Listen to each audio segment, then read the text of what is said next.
বিষ্ণু ইসলাম ওনার ইহুদি প্রতিবেশীর বাসায় যেতেন। এক ইহুদি কিশোর বিষ্ণু ইসলামের খেদমত করতে, ইহুদি ছেলে আমার নবীর খেদমত করতো, তারা ছিল নবীর প্রতিবেশী। তো অনেকদিন হয় ইহুদি ছেলেটা আসে না।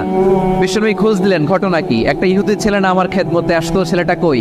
খোঁজ নিয়ে জানলেন ছেলেটা অসুস্থ। বিষ্ণু ইসলাম ওই ইহুদির বাড়িতে চলে গেলেন ওই ছেলেটাকে দেখা করার জন্য, ভিজিট করার জন্য। সুবহানাল্লাহ পড়বেন না? গেলেন, যে দেখে ইহুদি ছেলেটা মুমূর্ষ, জান যায় ভাব, বিছানায় পড়ে আছে, তার বাবা দাঁড়ানো। বিশ্বনবী তার মাথার পাশে বসলেন, মাথায় হাত বুলিয়ে দিলেন, আর ছেলেটাকে বললেন আসলিম, ইহুদি ছেলে আসলিম, ইসলাম ধর্ম গ্রহণ করো। তো ছোট্ট ছেলে ভাবে আমরা ইহুদি, এখন ইসলাম ধর্ম গ্রহণ করলে আব্বা যদি বকা দেয়, ফানাযারা ইলা ওয়াজহি আবি, ছেলেটা তার বাবার চেহারার দিকে তাকালো, দেখি আব্বা কি কয়। আব্বা যদি বলে তাইলে ইসলাম ধর্ম গ্রহণ করব। ইহুদি ছেলেটা তার বাবার দিকে যখন তাকালো, ওর বাবা বলে আতিয়া আবুল কাসিম, আবুল কাসিম যা বলে তাই শোনো, মানে মোহাম্মদ যা বলে তাই শোনো।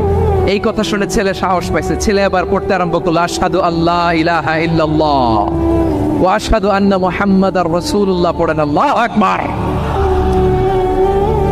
বিশ্বনবীর আহ্বান শুনে ওই আহ্বানে সাড়া দিয়ে ইহুদি ছেলে শাহাদা পড়ে মুসলমান হয়ে গেল। তার হৃদয়টারে ইমানের নূর দিয়ে আলোকিত করে দিল কে?